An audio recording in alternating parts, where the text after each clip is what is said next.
Wannan bidiyo zai kawo muku nazari na musamman wanda zai fito da alfanun da jiki ka iya samu ta hanyar amfani da man zaitun. An bayyana man zaitun dai a matsayin tauraro cikin abinci saboda irin amfanin da yake samarwa mara iyaka a cikin jikin ɗan adam.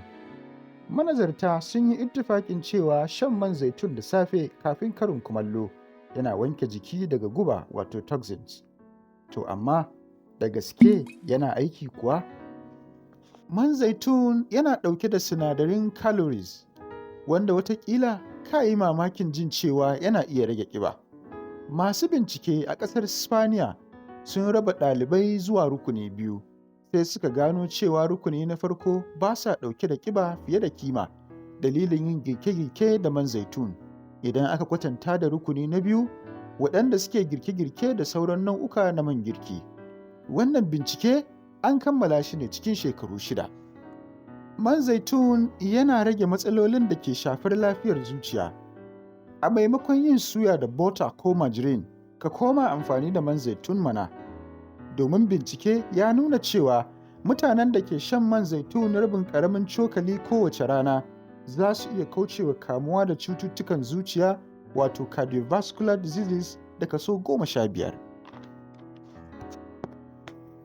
Shi sinadarin cholesterol yana toshe hanyoyin cikin jijiyoyin ɗan adam, wanda hakan ke kawo cikas wajen gudanar jini zuwa zuciya.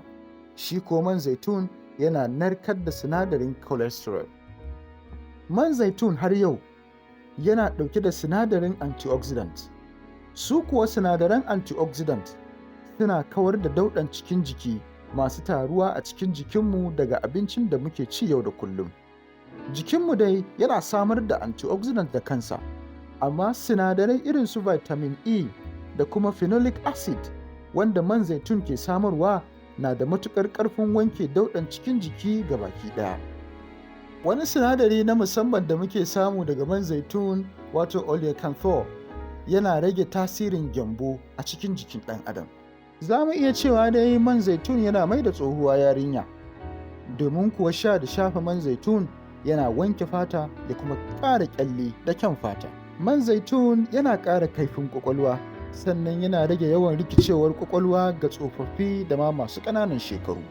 Wannan mai na zaitun yana taimakawa masu fama da cutar siga, musamman cutar siga mataki na 2 wato diabetes type 2, domin shi wannan ciwo yana kassara sinadarin maɗaci a jikin mutum ta hanyar hana ƙoda tace adadin siga da jini zai iya karɓa. To shi man zaitun yana ƙarfafa maɗaci da kuma taimakawa wajen daidaita kimanin siga da jini ka iya ɗauka. Akwai ɗimbin alfanu da za mu iya samu daga man zaitun. Yana da kyau a tuntuɓi ƙwararru domin neman shawarwari kan yadda ya fi dacewa a yi amfani da man zaitun. Mun gode da kuka kallaci bidiyon mu har zuwa ƙarshe.